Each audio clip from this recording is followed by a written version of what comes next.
Hello dear student, today we start exercise 5.1 question number 19. Question number 19 बच्चों बहुत ज्यादा important है। इस क्वेश्चन को समझने से पहले कुछ प्रॉपर्टी मैं आपको बताता हूं। एक ब्रीफली इस टॉपिक के बारे में बताऊंगा, ये प्रॉपर्टी के बारे में बताऊंगा, ज्यादा डिटेल नहीं चलेंगे। देखो बच्चों, अगर fx और gx दो कंटिन्यूअस फंक्शन हैं, ये दोनों जो फंक्शन है वो आपको क्या दिए हैं बच्चों, कंटिन्यूअस अगर दिए हैं, ठीक, अगर ये दो फंक्शन आपको क्या दिए हैं, कंटिन्यूअस दिए हुए हैं, इसका मतलब बच्चों ये है कि इन दोनों का सम करके जो आएगा ये भी कंटिन्यूअस होगा, इन दोनों का माइनस करके जो आएगा वो भी कंटिन्यूअस होगा, इन दोनों को मल्टीप्लाई करके जो आएगा वो भी कंटिन्यूअस होगा, और इन दोनों को डिवाइड करके जो आएगा वो भी कंटिन्यूअस होगा। क्लियर? ध्यान रखना, अगर fx और gx दो कंटिन्यूअस फंक्शन हैं, ये दोनों फंक्शन आपको कंटिन्यूअस दे रखे हैं, इसका मतलब ये है कि इन दोनों का सम भी कंटिन्यूअस आएगा, इन दोनों का सब्ट्रैक्ट करके भी जो आएगा वो भी फंक्शन कंटिन्यूअस आएगा, और इन दोनों को मल्टीप्लाई करके जो फंक्शन निकलेगा वो भी कंटिन्यूअस आएगा, और इन दोनों को डिवाइड करके जो फंक्शन आएगा वो भी कंटिन्यूअस होगा। क्लियर? आ गई ना बात समझ में? अब मैं समझाना क्या चाह रहा हूं, अगर इन दोनों में से कोई भी एक फंक्शन डिसकंटिन्यूअस हो गया, या fx या फिर gx, fx कंटिन्यूअस है, gx कंटिन्यूअस नहीं है, अगर इन दोनों फंक्शन में से एक भी डिसकंटिन्यूअस हो गया, इसका मतलब है ये चारों में से भी, ये चारों के चार सभी डिसकंटिन्यूअस होंगे, कोई भी कंटिन्यूअस नहीं आएगा। आ गई ना बात समझ में? अगर इन दोनों में से कोई भी एक फलन असतत हो गया, कोई भी एक फंक्शन आपका डिसकंटिन्यूअस हो गया, तो ये चार के चार भी हमेशा x की किसी भी रियल वैल्यू के लिए डिसकंटिन्यूअस निकल के आएंगे। क्लियर बच्चों? आ गई ना बात समझ में? अब आगे बढ़ते हैं। देखिए, ये प्रॉपर्टी समझा रहा था, इसको रफली आप समझ लीजिए। अब देखिए, अब हम क्वेश्चन को स्टार्ट करते हैं। ये मैंने इसलिए बताया बच्चों क्योंकि इस क्वेश्चन में आपको इस प्रॉपर्टी की जरूरत पड़ेगी। क्वेश्चन क्या कह रहा है इसको समझिए। So that the function defined by gx, कोई एक फंक्शन है जो gx के द्वारा डिफाइन है, और gx इक्वल टू कितना दे रखा है, x माइनस क्या, ग्रेटर इंटीजर फंक्शन, ये होता है x, ये जो ब्रैकेट के अंदर x दिखाया है बच्चों, इसको पढ़ते हैं ग्रेटेस्ट इंटीजर फंक्शन। क्लियर? इसको क्या पढ़ा जाता है, greatest integer function. Clear? x minus greatest integer function is discontinuous at all integral point, सभी इंटीग्रल पॉइंट पर, यानी x की वैल्यू कोई भी इंटीजर हो, ठीक, लेकिन रियल होनी चाहिए, किसी भी इंटीग्रल वैल्यू के लिए, किसी भी इंटीजर के लिए ये फंक्शन हमेशा डिसकंटिन्यूअस आएगा, ये आपने बताना है। क्लियर? अभी मैं समझाऊंगा कि ग्रेटेस्ट इंटीजर फंक्शन क्या होता है। हमने क्या बताना है, समझ में आ गया? हमने दिखाना है कि ये फंक्शन डिसकंटिन्यूअस होता है, x की जगह में आप कोई भी इंटीग्रल वैल्यू रख लो, कोई भी इंटीजर रख लो, ये फंक्शन डिसकंटिन्यूअस निकल के आएगा, ये आपने बताना है। अब देखिए, अब जो अभी मैंने प्रॉपर्टी समझाई थी, मैंने कहा ये x को देखो बच्चों, x की जगह में तो आप खाली x को इमेजिन करो, खाली x को इमेजिन करो, x की जगह में आप कुछ भी रियल फंक्शन रख लो, ये हमेशा कंटिन्यूअस आएगा। कोई भी रियल वैल्यू रख लो, 2 रख दो, फिर इस फंक्शन की लिमिट निकाल लो 2 पर, वो डिफाइंड भी होगी, लिमिट एग्जिस्ट भी करेगी। इस x की जगह में कोई भी रियल वैल्यू रख लो, ये फंक्शन हमेशा क्या आएगा, कंटिन्यूअस आएगा। कहने का मतलब ये x तो कंटिन्यूअस है, x की सभी रियल वैल्यू के लिए, सभी इंटीग्रल वैल्यू के लिए ये फंक्शन क्या है, कंटिन्यूअस है, लेकिन हमने तो इसको डिसकंटिन्यूअस प्रूफ करना है। इसका मतलब क्या है, अब भी मैंने बताया, अगर fx और gx में से कोई भी एक फंक्शन डिसकंटिन्यूअस हो जाता है, इसका मतलब है उनका सम, उनका सब्ट्रैक्ट, उनका मल्टीप्लिकेशन, उनका डिवाइड करके जो फंक्शन निकलेगा वो भी आपका क्या होगा, डिसकंटिन्यूअस होगा। कहने का मतलब x तो कंटिन्यूअस है, तो अब ये जो ग्रेटेस्ट इंटीजर फंक्शन है बच्चों, ये क्या आ रहा होगा, डिसकंटिन्यूअस आ रहा होगा। सभी x की जगह में कोई भी इंटीग्रल वैल्यू रख लो, मतलब कोई भी इंटीजर रख लो, ये जो ग्रेटेस्ट इंटीजर फंक्शन है वो डिसकंटिन्यूअस निकल के आ रहा होगा, तभी ये x minus greatest integer function, ये gx जो फंक्शन है वो डिसकंटिन्यूअस निकलेगा। आ गई ना बात समझ में, क्योंकि x तो हमेशा कंटिन्यूअस होगा, तो इसी के कारण आपको पता चलेगा कि ये फंक्शन कंटिन्यूअस है या फंक्शन डिसकंटिन्यूअस है। क्लियर बच्चों, तो ये जो वैल्यू है वो डिसकंटिन्यूअस आएगी हमेशा। x की जगह में कोई भी इंटीजर रख लो, ये जो वैल्यू है, ये जो फंक्शन है, ये हमेशा डिसकंटिन्यूअस आएगा, तभी ये gx भी क्या आएगा, डिसकंटिन्यूअस आएगा। क्लियर। अब पहले समझते हैं कि ये ग्रेटेस्ट इंटीजर फंक्शन होता क्या है। देखो बच्चों, एक डेफिनेशन लिख रखी है, फिर एग्जांपल से समझाऊंगा।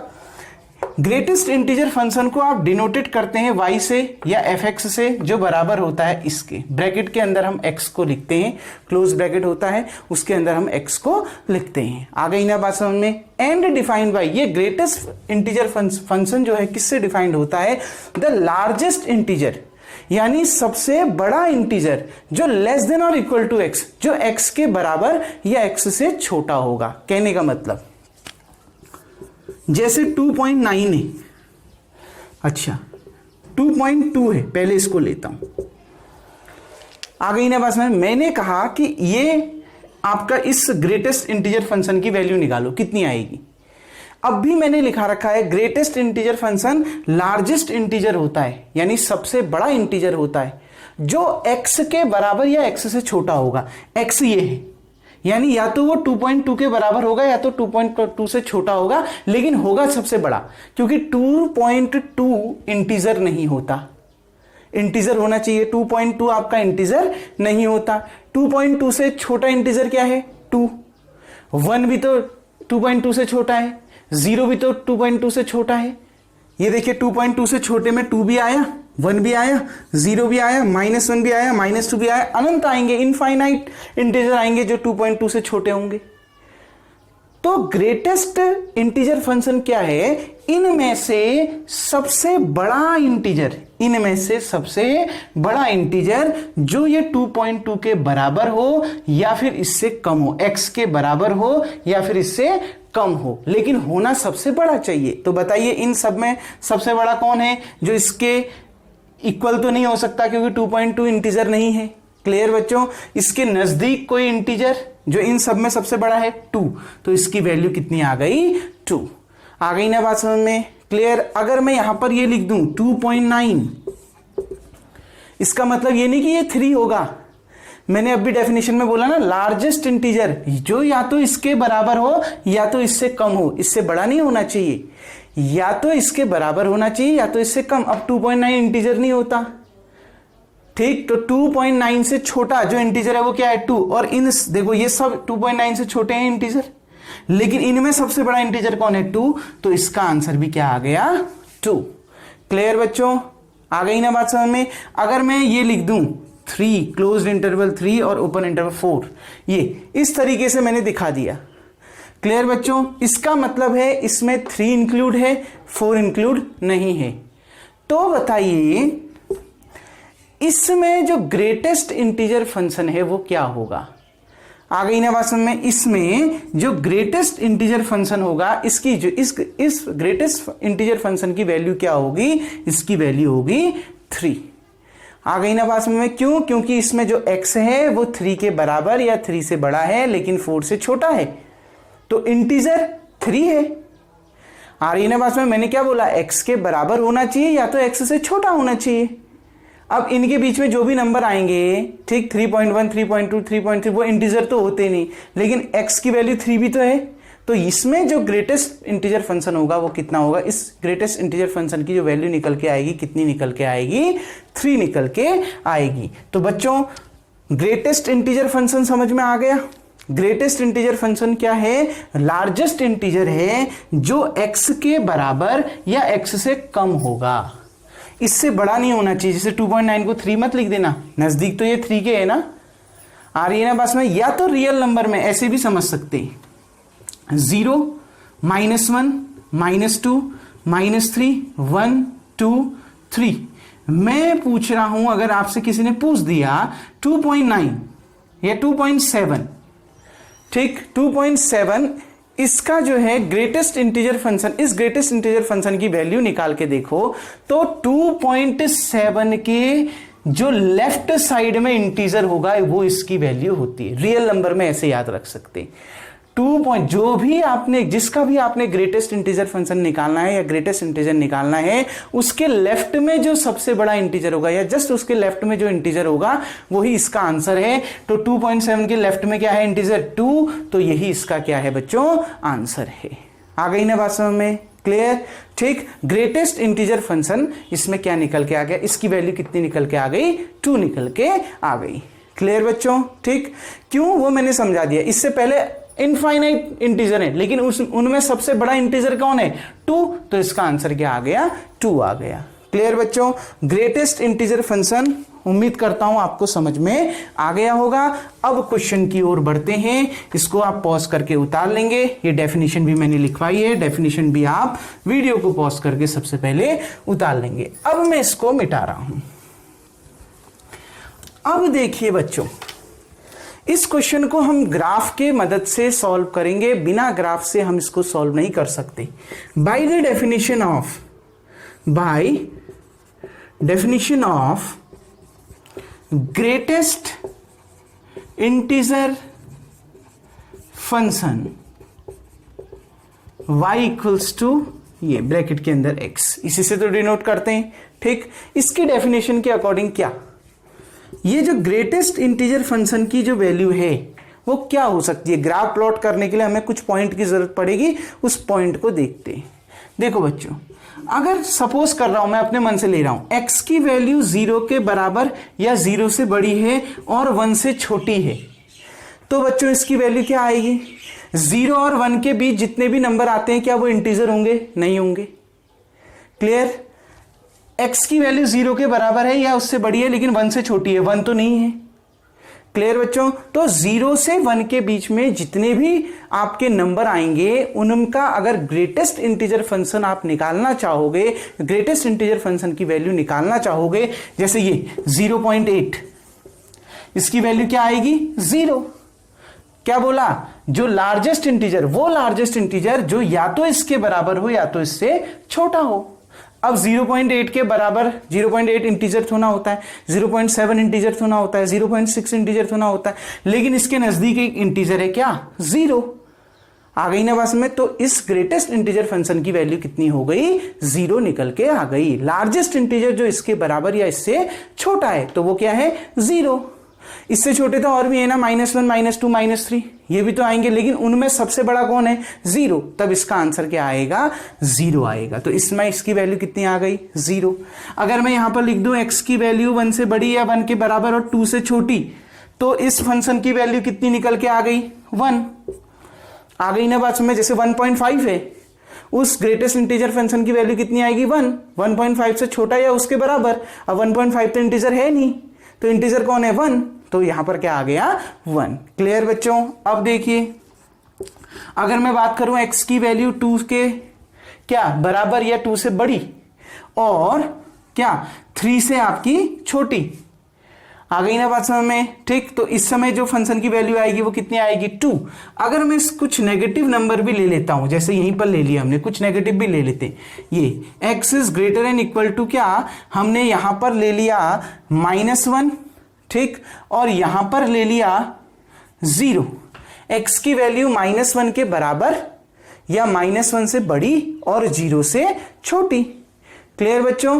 तो नजदीक, ठीक, मैंने क्या बोला ग्रेटेस्ट इंटीजर, हमने यहां पर एक क्या बात बोली ग्रेटेस्ट इंटीजर, ध्यान रखना क्या बात बोली ग्रेटेस्ट इंटीजर फंक्शन। ठीक, ध्यान से समझिए अब इसको। ठीक, x की वैल्यू -1 से बड़ी या उसके बराबर और 0 से छोटी होनी चाहिए। कहने का मतलब ये है -1 के बराबर और 0 से छोटी होनी चाहिए। जैसे इसके बीच में आ गया -0.4।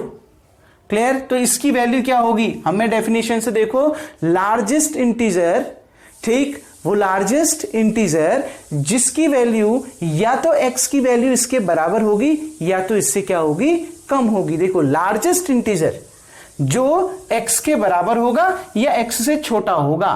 ठीक, अब ये तो आपका इंटीजर है नहीं, -0.4, तो इससे छोटा इंटीजर क्या है -1, तो लार्जेस्ट इंटीजर की वैल्यू जो है वो कितनी आ जाएगी -1, तो यहां पर फंक्शन की वैल्यू कितनी आ गई -1। आ गई ना बात समझ में? क्लियर? कंफ्यूज बिल्कुल नहीं होना। जैसे -0.7 है, लीजिए, ठीक, इसकी वैल्यू देखो -0.7, या तो x इसी के बराबर होना चाहिए, लेकिन -0.7 इंटीजर नहीं है, या तो इससे छोटा होना चाहिए। अब -0.7 से छोटा क्या होता है? -1 इससे छोटा तो होता है, ये -1 से बड़ा होता है ना, तो इससे छोटा -1 तो होता है, इससे छोटा -2 भी होगा, इससे छोटा -3 भी होगा, लेकिन सबसे बड़ा उनमें कौन होगा? -1, तो इसकी वैल्यू कितनी आ गई? -1। आ गई ना बच्चों बात समझ में? ग्रेटेस्ट इंटीजर फंक्शन की डेफिनेशन समझ में आ गई? क्लियर? अब देखिए, तो अब आपको एक क्या मिल गया? एक इस फंक्शन की कुछ वैल्यूज निकल के मिल गई। अब हम इसका ग्राफ बनाते हैं, ठीक। अब यहां पर बच्चों इसका ग्राफ को देखते हैं। ग्राफ देखते हैं तो यहां पर एक्स एक्सिस और ये वाई एक्सिस, जहां वाई की वैल्यू कितनी दे रखी है? ग्रेटेस्ट इंटीजर फंक्शन आपको दे रखा है। वाई किसके बराबर दे रखा है? ग्रेटेस्ट इंटीजर फंक्शन दे रखा है। एक्स में एक्स की वैल्यू रखते हैं, वाई में वाई की वैल्यू रखेंगे। देखो, ये 0, ये 1, ये 2, ये 3, ये 4, यहां पर देखो -1, -2, -3, -4। क्लियर? यहां पर देखिए 1, 2, 3, 4। क्लियर? ये देखिए -1, -2, -3 आते रहेगा। क्लियर बच्चों? अब देखिए, जब x की वैल्यू, ध्यान से समझो, यहां से हम ग्राफ ड्रॉ करते हैं, इसको फिर ड्रॉ करेंगे। देखो, x की वैल्यू या तो 0 के बराबर या तो 1 से छोटी है। मतलब x की वैल्यू या तो 0 के बराबर है या तो 1 से छोटी है, मतलब 1 में नहीं पहुंच रही है। सर्किल लगा दिया, इसका मतलब है 1 पे नहीं पहुंच रही है, x की वैल्यू 1 नहीं है। क्लियर? x की वैल्यू या तो 0 के बराबर या तो उससे बड़ी लेकिन 1 से छोटी है। इसका मतलब ये इंडिकेट कर रहा है कि यहां क्या 1 पर नहीं पहुंच रही, x की वैल्यू 1 नहीं है। उस पर जो फंक्शन y की वैल्यू है वो क्या है? 0, और y = 0 इसी लाइन पर होता है। मतलब यहां से यहां तक ये आपका ग्राफ बन गया इसका। बार x, मुझे जो ग्रेटेस्ट इंटीजर फंक्शन का ग्राफ लाइन है वो यही लाइन बन गई। आ गई ना बात समझ में? क्योंकि इस लाइन पर y = क्या होगा? 0 होगा। अब दूसरा देखिए, दूसरा समझिए, जब x की वैल्यू 1 के बराबर या 1 से बड़ी है, यानी x की वैल्यू ये 1 के बराबर या 1 से बड़ी है लेकिन 2 से छोटी है, 2 पर नहीं पहुंच रहा है, ठीक, तो जो इस फंक्शन की वैल्यू है वो कितनी है बच्चों? 1 है। मतलब 1 यहां है ना फंक्शन, ठीक, ये है ना फंक्शन। क्लियर? यानी 1 पर भी फंक्शन यही है, इसके आगे बढ़ रहे हैं तो भी फंक्शन यही है, 2 पर नहीं पहुंच रही ये। क्लियर? x = 1 पर भी फंक्शन 1 ही है, ठीक, 1.1 पर भी 1 ही है, 1.2 पर भी 1 ही है, 1.3 पर भी 1 ही है, 1.9 पर भी 1 ही है, 2 पर नहीं पहुंच रहे हैं, इसलिए हमने ये इस तरीके का सिंबल दिखा दिया। इसका मतलब है x = 2 पर 1 नहीं है। आ गई ना बात समझ में? x = 2 पर कुछ और हो जाएगा। जैसे ये x = 1 पर 0 नहीं है, वहां पर कुछ और हो जाएगा। x = 1 पर कितना है? 1 है फंक्शन की वैल्यू। आ गई ना बात समझ? अब देखो, x की वैल्यू जब 2 के बराबर या 2 से बड़ी, ये x की वैल्यू जब 2 के बराबर या 2 से बड़ी और 3 से कम, इसके लिए जो फंक्शन की वैल्यू है वो कितनी है? 2 है। यानी फंक्शन की वैल्यू 2 ये है। देखो, x = 2 पर फंक्शन कितना है? 2 है। मैंने कहा ना x = 2 पर फंक्शन की वैल्यू 1 नहीं है, तब इसलिए हमने इस तरीके से दिखाया, क्योंकि x = 2 पर फंक्शन की वैल्यू क्या आ रही है? 2 आ रही है। अब जैसे हम आगे बढ़ते जा रहे हैं तो भी फंक्शन की वैल्यू कंटिन्यूअस कांस्टेंट है इतनी, ठीक, 2.9 तक फंक्शन की वैल्यू, ये x = 2.9 तक फंक्शन की वैल्यू कितनी है? 2 ही है। लेकिन जैसे ही x = 3 पर पहुंच रहे हैं तो फिर फंक्शन की वैल्यू 2 नहीं रह जा रही है, इसलिए हमने ऐसे दिखा दिया। आ गई बात समझ में? फिर x = 3 पर फंक्शन की वैल्यू क्या हो जाएगी? 3 हो जाएगी। फिर x = 3.9 तक ऐसे ही चलेगा। जैसे ही 4 पर पहुंचेगा, 4 पर फिर उसकी वैल्यू क्या हो जाएगी? 4 हो जाएगी। आ गई ना बात समझ? ग्राफ समझ में आया?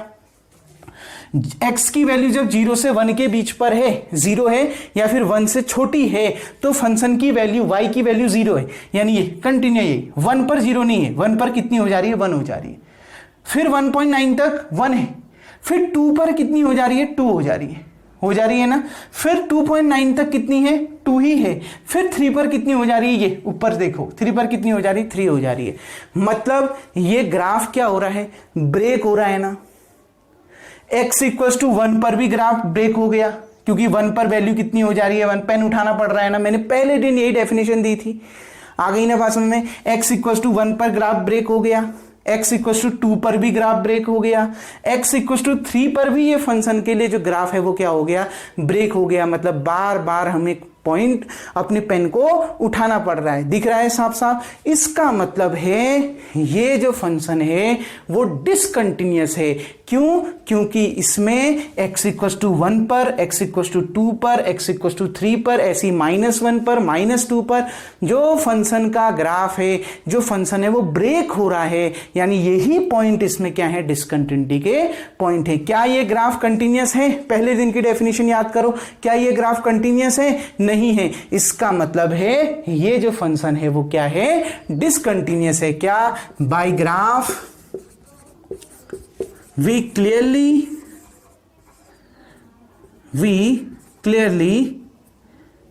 देखिए, by graph we see that the greatest integer function x is discontinuous at x equals to 0, +-1, +-2, +-3 so on।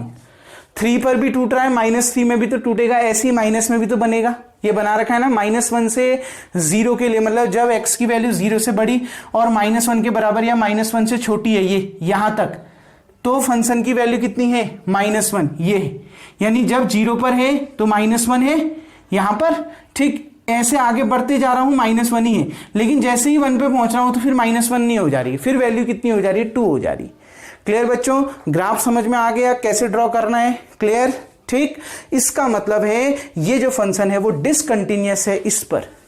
अगर बच्चों इन दोनों में से एक फंक्शन भी डिसकंटिन्यूअस होता है तो मैंने बोला ये पूरा फंक्शन क्या होता है, डिसकंटिन्यूअस होता है। Hence gx equals to x minus greatest integer function x is discontinuous at all integral point, यानी ये सभी इंटीग्रल पॉइंट में ये फंक्शन क्या है, डिसकंटिन्यूअस है। हमें ग्राफ से साफ साफ दिख रहा है कि इसके कितने डिसकंटिन्यूटी, बहुत सारे डिसकंटिन्यूटी, सारे x की सारी वैल्यू डिसकंटिन्यूटी के पॉइंट ही दे रही है, क्योंकि ये फंक्शन कहीं पर भी कंटिन्यूअस है नहीं। 1 पर भी कंटिन्यूअस नहीं है, 2 पर भी कंटिन्यूअस नहीं है, 3 पर भी नहीं है, 4 पर भी नहीं है, क्योंकि ग्राफ टूट रहा है, पेन को बार बार उठाना पड़ रहा है। आ गई ना बात में, मतलब ये डिसकंटिन्यूअस है। तो ग्राफ से हमें साफ साफ पता चल रहा है ये दिया गया फंक्शन क्या है, डिसकंटिन्यूअस है। अगर ये डिसकंटिन्यूअस है तो ये भी क्या है, डिसकंटिन्यूअस है। यही हमने इस क्वेश्चन में प्रूफ करना था। इसी लॉजिक के साथ खाली ये पॉइंट निकालना आप अगर सीख गए तो ग्राफ तो बन जाएगा। क्योंकि देखो x की वैल्यू 0 से लेके 1 से छोटे तक यानी 0.9 तक फंक्शन की वैल्यू 0 है, उसी लाइन पर आएगी ये। लेकिन जैसे ही 1 पर पहुंच रहा हूं तो इसकी वैल्यू चेंज हो जा रही है, 1 हो जा रही है। फिर 1.9 तक कितनी रह रही है, 1 ही रह रही है। फिर जैसे ही 2 पर पहुंच रहा हूं इसकी फंक्शन की वैल्यू y की वैल्यू कितनी हो जा रही है, 2 हो जा रही है। फिर 2.9 तक 2 ही रह रही है। जैसे ही 3 पर पहुंच रहा हूं 3 हो जा रही है। आ गई ना बात समझ बच्चों, क्लियर। तो इसका मतलब ये फंक्शन कंटिन्यूअस नहीं है, ये ग्रेटेस्ट इंटीजर फंक्शन कंटिन्यूअस नहीं है। अगर ये कंटिन्यूअस नहीं है तो ये फंक्शन भी कंटिन्यूअस नहीं है, डिसकंटिन्यूअस है। कितने पॉइंट में, ये सभी इंटीग्रल पॉइंट में। क्लियर बच्चों, उम्मीद करता हूं आपको ये क्वेश्चन समझ में आया होगा। उसको आप इसी कॉन्सेप्ट के साथ इस क्वेश्चन को बनाएंगे। अगर फिर भी आपको इस क्वेश्चन में कोई डाउट होता है तो आप मुझसे पूछ सकते हैं। क्लियर बच्चों, अब अगला क्वेश्चन अगली वीडियो में देखेंगे। तब तक के लिए थैंक यू।